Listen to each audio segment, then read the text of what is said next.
Hey everyone! Hey, we're back in again, and hey, we're at Gundam Lore and our buddy Jess. Hey guys, hope you're doing well. And everyone's been anticipating. Hey, we got to the Gundam Versus. Everyone's been watching and waiting, and go be looking forward to this fight between the Barbatos and the Alex. Hey. Yes, sir. Well, I got my guy ready. I don't know about you. I don't know, man. Do you really want to fight this guy? I don't know. My loadout. Yeah, I'm right here, ready to fight. Ready to fight. There we go. So, once again, if you've been catching in the last couple episodes, we pull up everything through GundamFandom.com.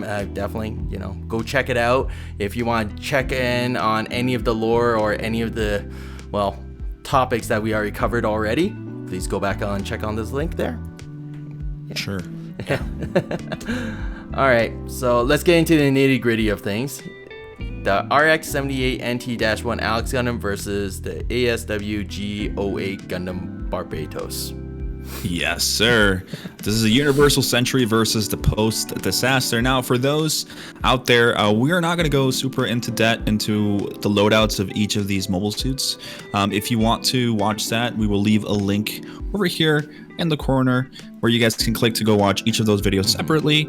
We covered them. Beautiful episodes. Go watch them. But without any further ado, let's keep going. Yes. So what we got right now, let's before we run too fast into this, lay down some ground rules, right? So Okay. So we're going to be comparing the comparison of the frames themselves, some weapons, definitely not all of them because some of them are not applicable anyway. Armor, Yep. Mobility, the pilots, and definitely we have to put this in there, the miscellaneous and cheats. Okay. Oh, that's space magic. Space magic between the multi-universes, somewhere in there. All right. And to clarify, we're being as objective as possible. So, despite you guys out there knowing that I am a huge fan of the Barbatos, okay? God, I'm terrible. I am being as objective as I can, along with Derek, who loves the Alex. So, it's completely objective. We're not doing any bias or anything. So, keep that in mind. Okay. So, let's move it up. So, let's go into the topic of the Gundam frames itself there. Yep. So, tell me about it. Like, what do you think? Barbatos. Well, yeah. The Barbatos has exposed armor, right? This is something that a lot of the fans pick on. It has exposed armor. It doesn't have a lot of armor. It doesn't make sense since it's a mobile suit and all of this. So with that in mind, the Barbatos does move more fluently due to the less armor that it has on. So that is a big up on him. But how about the Alex, man? Well, the Alex itself, unfortunately, in Universal Century, they're big giant blocks. So they are a little bit not as fluent as you would say too. But by all means, these suits itself, the frame is sturdy. He has a very sturdy suit itself altogether. And now, again, you're right. Poor movement, the design, it wasn't really form fact into it comparison to the Barbatos. Yep. So who wins in this one?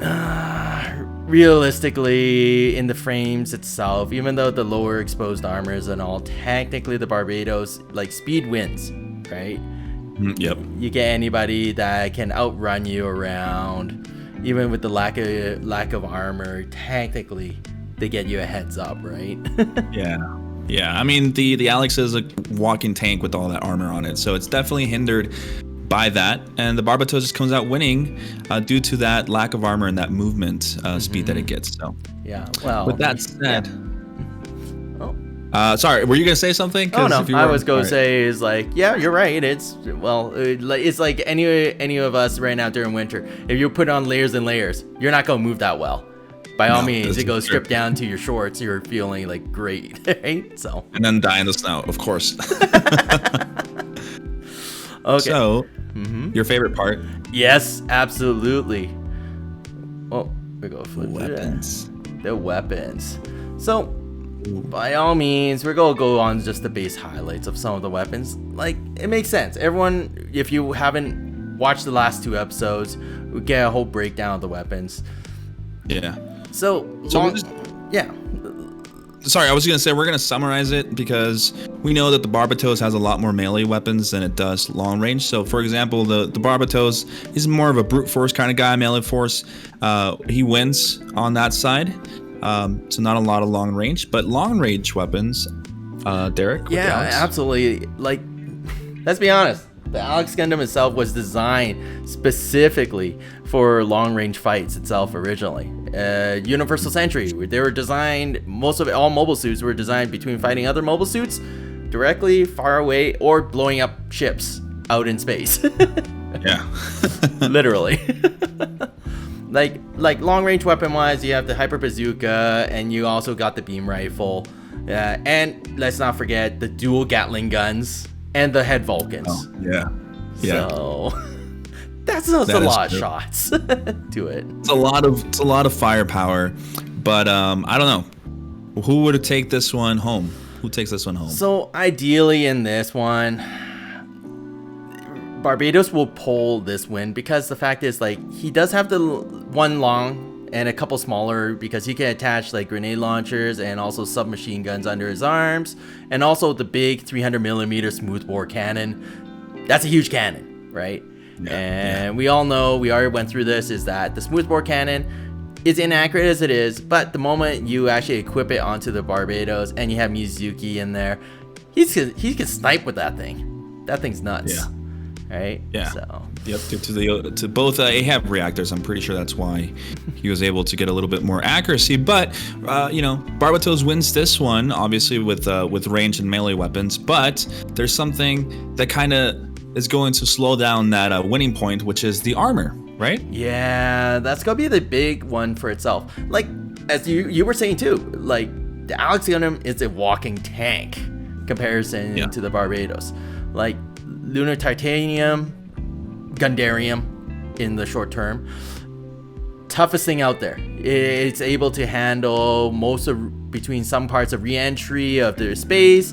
It handles beam shots. It's able to deflect the most of pretty much all melee shots known out there, right? Yeah. And just this huge armor piece on top of him. I mean, he is protected. Oh, he's a walking shield. He's a walking tank. Yeah. You're right. Yeah. And Barbatos. Oh yeah. Well, this is funny. I was talking to Sean about this, like how we compare this armor because nano laminite is something, but it's like plate armor versus Kevlar. That's the best way he described it. I agree. It's like you got something that's way more higher durability, right? Yeah. And what's it? Like, think about it. Like, yes, nano laminite. We were talking about it dissipates beam shots. Like you can see on the image that we're gonna be playing here, but the drawback of it is that that's only powered by the AHAB reactors, right? So if by all means, if anything happens and it shuts it down, guess what? You lose your armor. You do, yeah. And as much as nanolaminite can, like as we're seeing in the image, and the little thing that you guys watched, as much as it does deflect it, it does to a certain point. If it's a direct beam, concentrated, just destroys whatever it's fighting, right? Yeah. So. And yes, anyone who's looking at the footage, yes, it is season 2, but you know what? It's the proven point.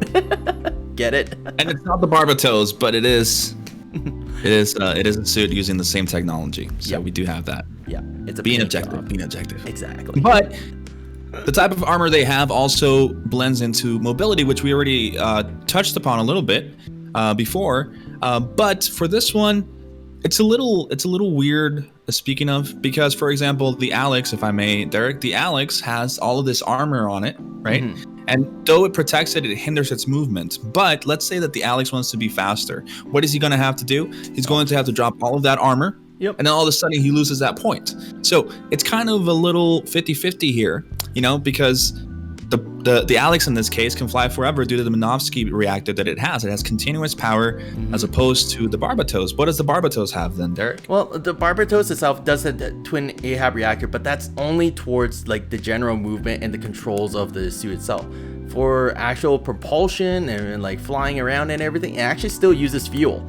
So, which you'll see the video here that I'm posting up, is that they forget to refill them. no propellant. He can still move, like no tomorrow. It's like, yeah, but still, I mean, without that fuel goes away. And the reason we're saying 50-50 here, because I think we're going to call this one a tie, is because it depends on where they're fighting, right? It really heavily depends on that. And since we don't really put a setting on this, we didn't start the video by saying we're doing this on Earth. So let's say they fight on Earth, then the mobility is going to go to the Barbatos if the Alex wants to keep that armor, right? But if we go to space, then it goes to the Alex with that continuous flight control. So it is a 50-50. This one has to be a draw. Yeah.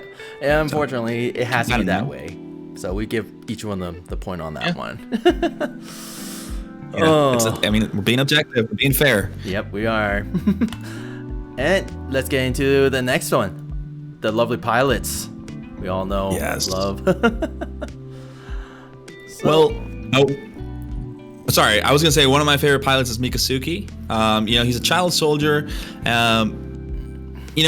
This guy, as much as he, a lot of people talk about how he probably isn't the most prepared in all of this.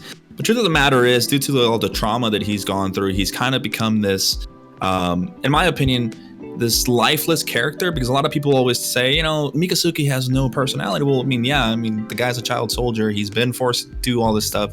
He can kill without thinking, just like we saw in the, second episode, I think, of IBO. I was watching, I was like, what is going on? But you cannot, I think it'd be really unfair to say that he isn't gifted in fighting. Yes, it's because of the Alea Vignana, but he is very good at fighting, and he shows how he's able to overcome and be very tactical as maybe a street brawler, but a very smart one at that.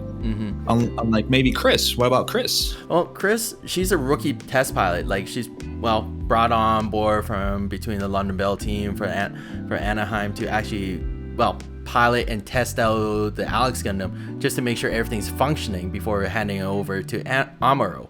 But again, she's not a seasonal full soldier. Like, she's been through the military and all the training, but that's the thing. She's as rookie as she gets, right, at the beginning to itself.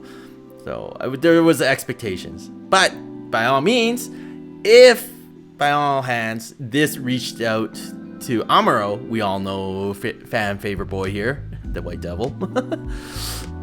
Yep. That's a whole different world. He's seasonal. He's a seasoned soldier already. He's very knowledgeable. He's very brain smart about technology. He can actually basically fully utilize, and not even forget, he becomes basically a new type.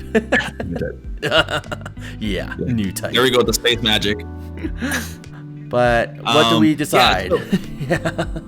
So, in a fair fight, because we're being objective, we're sticking to the real part of what we've seen and what has happened, right? To the reality of things. It's between Chris and Mikasuki. Mikasuki's gonna win. As much as Chris is a pilot and has been trained in the army, she hasn't seen real combat, and even then, she got beat by a rookie Zaku pilot.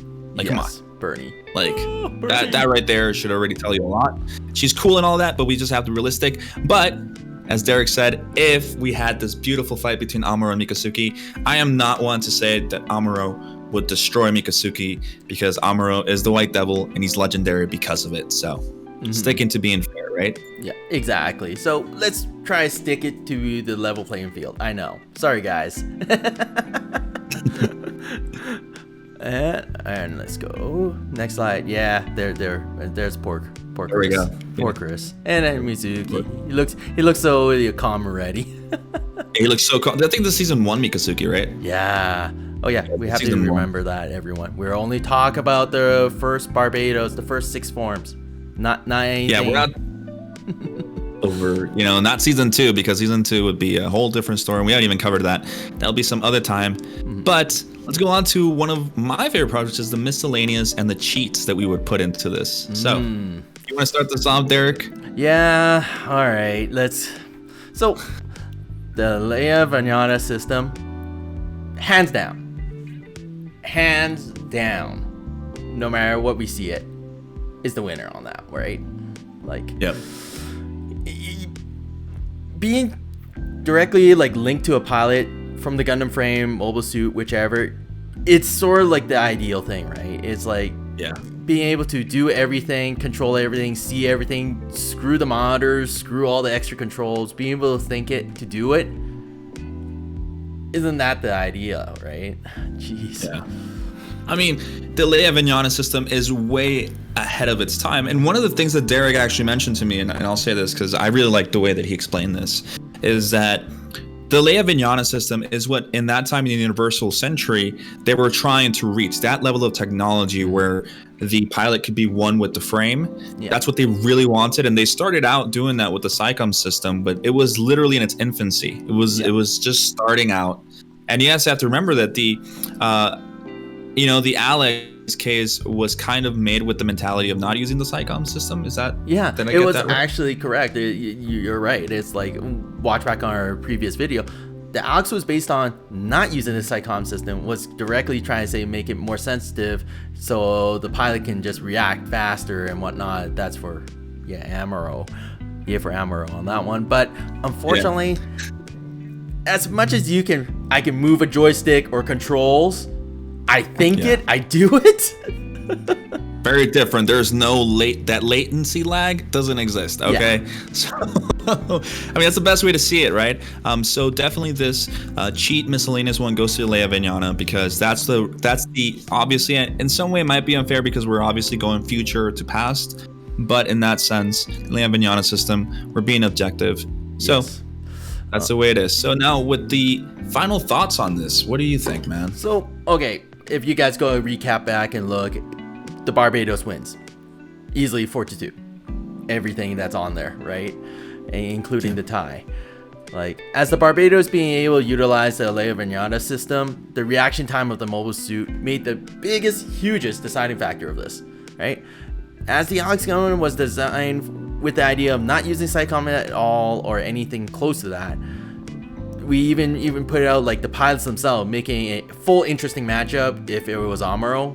But let's be honest, in this case, just the frames, the technology advancements was the full key for this victory, right? Yeah.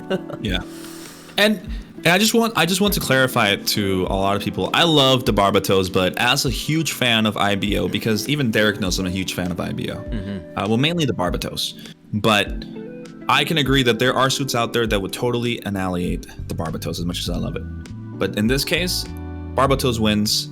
Season 1, Barbatos wins against the Alex. I'm so sorry, Derek, but we do have a winner. Look at him. He's right here. He's the winner. Poor Alex. He did put up a good fight.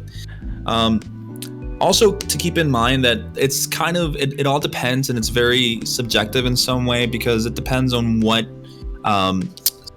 scenes or scenarios you put them in, right? So space combat, ground combat, obviously they have their advantages, but overall the Barbatos wins. I don't know if you want to add more to that, Derek. Well, to be honest, it's like you're right. It's the most I can really think of is like, say, if you put the Alex Gundam in a really close combat scenario, like in a maybe like urban area, believe it or not, as much as you think of Barbatos as a melee guy, having the Alex Gundam with full arms of weapons like at close range, shoot, that could be devastating. But again, like we're going with more universal, like any more situational.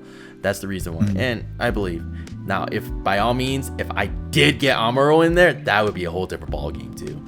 It would be a different ballgame, but this is the versus way that we do things, which is objective and fair, and so the Barbatos wins. And we hope that you guys like that. I'm pretty sure you guys didn't see that coming, right? You guys. But yeah, thank you guys for joining us today, and thank you again, Jess, for being part of this for the last 4 episodes with me. And by all means, continue checking us out, and we'll come up with some more videos. See you guys. See ya. Hey everyone, thank you for watching our video. Don't forget, if you do enjoy this video, hit the like button, and don't forget to subscribe, and by all means, leave us a comment. We'll be checking those out, and I'll be reading them. Thank you. See ya.